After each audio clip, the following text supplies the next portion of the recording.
Uh, okay. Morris Clark from Cape May.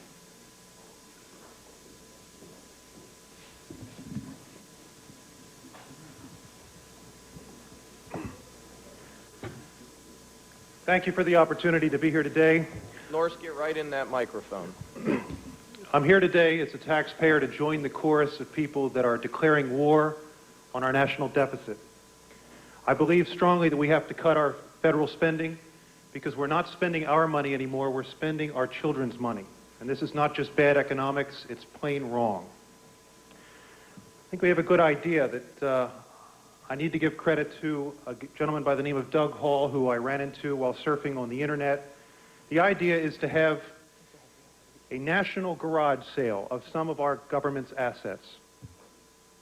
Now, I understand that selling assets is not the same as the necessary cuts in spending, which we have to do if we're going to solve our problem. But selling some of our, just some of our national assets would go a long way to reduce the deficit and at the same time put a down payment on the approximately $4.8 trillion national debt, which this year you're going to spend $235 billion to service.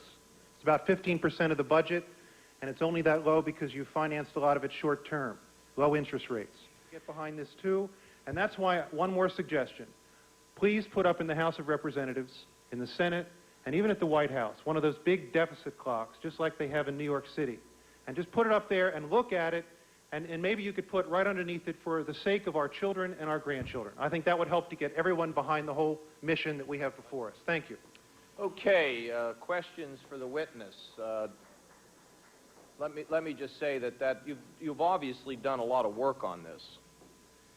We like these ideas that you have. What do you think about the idea of letting corporations put their names on postage stamps, and instead of putting Elvis, the young Elvis, the old Elvis, we let a corporation pay to put their logo on a postage stamp and bring in money? What do you think about that idea?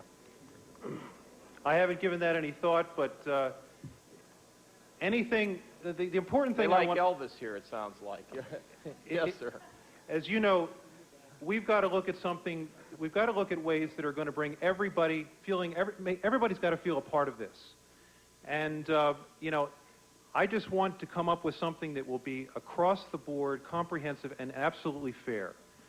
You know, all you got to do is just freeze a portion, just have a deep freeze of just a portion of the increase of your spending, okay? You know, if you just froze everything at current levels and just allowed maybe $10 billion extra a year for the new people coming into Medicare and Social Security, you could balance the deficit in 3 years just by freezing at current levels.